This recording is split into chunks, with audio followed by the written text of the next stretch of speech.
Sekretaris Jenderal PDI Perjuangan Hasto Kristianto resmi ditahan Komisi Pemberantasan Korupsi KPK pada Kamis 20 Februari 2025. Hasto tampak turun dari tangga di gedung KPK dengan mengenakan rompi tahanan berwarna oranye dan tangannya diborgol.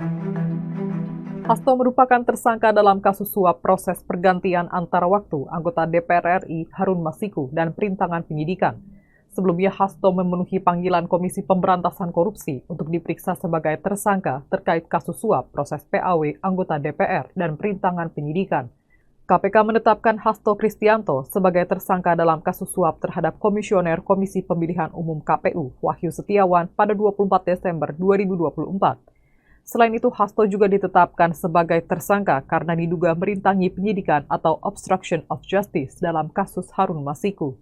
Hasto Kristianto lahir di Yogyakarta pada 7 Juli 1966. Saat ini usianya 58 tahun. Hasto merupakan politisi Partai Demokrasi Indonesia Perjuangan (PDIP) yang menjabat Sekretaris Jenderal atau Sekjen.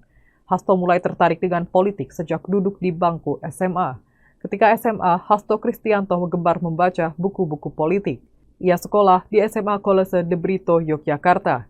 Lulus SMA, Hasto melanjutkan pendidikan di Fakultas Teknik Universitas Gadjah Mada atau UGM Yogyakarta.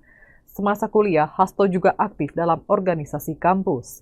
Ia pernah menjabat sebagai Ketua Senat Mahasiswa Fakultas Teknik UGM. Selesai lulus kuliahnya di UGM pada 1991, Hasto mencoba aktif di dunia bisnis dan politik. Karirnya di politik dimulai ketika menjadi anggota PDIP.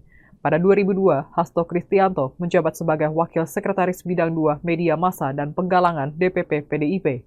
Kemudian ia menjadi anggota DPR RI fraksi PDIP.